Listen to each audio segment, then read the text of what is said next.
Terima kasih Anda masih menyaksikan program Ayo Sehat, pemirsa. Masih dengan Dr. Wiyarni dan juga Ibu Amalia. Mungkin pertama saya ke Dr. Wiyarni ya. Dok, mungkin terapi yang dilakukan dan juga penanganan anak dengan disleksia itu seperti apa? Dan mungkin bisa menjelaskan juga parameter keberhasilan sekaligus pesan agar orang tua mungkin lebih aware terkait dengan disleksia ini. Silakan dok. Ya, ini sekaligus pesan sebetulnya. Oke. Dari awal yang penting adalah awareness itu.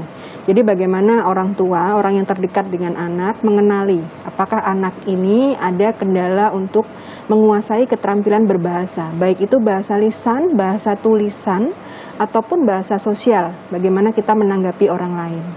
Nah, kalau orang tua sudah mengenali hal itu, kemudian membawa berkonsultasi, apabila sudah mendapatkan assessment dan diagnosis, maka yang kedua adalah proses yang tadi disampaikan Umi Amalia, ya, menerima. Karena dengan menerima itulah orang tua bisa maju, move on, untuk mulai membuka wawasannya sehingga tahu apa yang harus diperbuat dengan keluarga yang disleksia ini. Saya sebut keluarga karena tadi ya, kalau anak yang disleksia dari mana dapatnya? Pasti ada andil dari keluarga, dari orang tuanya. Nah, kemudian bagaimana dengan penanganannya? Kalau anak ini masih di usia prasekolah, tentu kita akan membekalinya atau melakukan memberikan intervensi untuk mengembangkan kemampuan berbahasanya. Bisa dengan berbagai macam metode. Kalau dia sudah usia sekolah, maka biasanya dikerjakan adalah memberikan remediasi atau pengulangan materi pelajaran sehingga anak ini paham. Walaupun dia ada disleksia, tapi karena IQ normal, dengan pengulangan tadi, pelajaran ini akan bisa dikuasai juga. Baik. Selain itu juga tadi yang sudah diceritakan, memberikan akomodasi. Kalau si anak tidak bisa belajar dengan gaya belajar tertentu, maka kita lakukan pembelajaran dengan teknik yang lain. Biasanya anak disleksia itu akan lebih masuk pelajarannya kalau menggunakan multisensorik. Jadi pendekatannya dengan berbagai macam cara dia melihat, dia merasakan, dia juga menulis, dia menggambar, dan macam-macam cara. Baik. Nah, berikutnya, sebelumnya untuk parameter keberhasilan dari seorang anak itu bagaimana? Ya. Parameternya tentu karena yang ingin kita hindarkan adalah si anak ini jatuh pada rasa tidak percaya diri, merasa gagal, ya, putus asa, dibully oleh orang karena dianggap bodoh, nakal, malas, dan sebagainya. Tentu parameternya adalah dia bisa melakukan coping strategi seperti dengan apa yang diharapkan untuk anak seusia dia. Baik. Nah, biasanya kalau disleksia ringan sedang ini tidak terlalu mengkhawatirkan ya. Dengan intervensi dari keluarga biasanya sudah cukup. Tetapi pada disleksia berat kadang memang harus ada layanan khusus yang diberikan untuk anak-anak ini sehingga nanti dia akan catch up, dia bisa mengejar ketertinggalannya dan kembali ke kelas dengan percaya diri. Oh, baik. Oke. Berikutnya untuk Ibu Amalia mungkin bisa memberikan pesan nih untuk pemirsa Ayo Sehat mungkin dan juga untuk orang tua di luar sana yang mungkin anaknya menderita disleksia. Iya.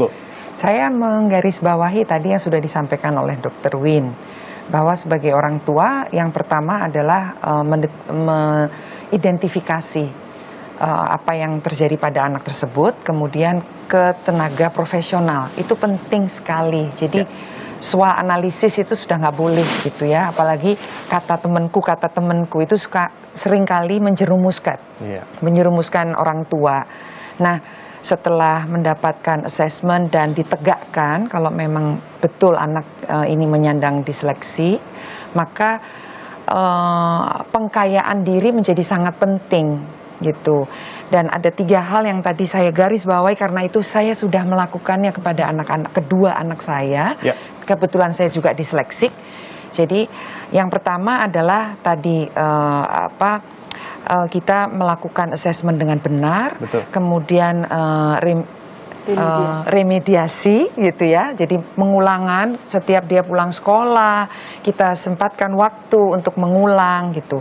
Kemudian akomodasi, memberikan mereka ruang untuk belajar yang berbeda gitu. Kemudian yang ketiga adalah bersama-sama dengan anak tersebut kita melakukan coping strategi bersama-sama. Karena disleksik itu turunan ya, jadi pasti satu keluarga.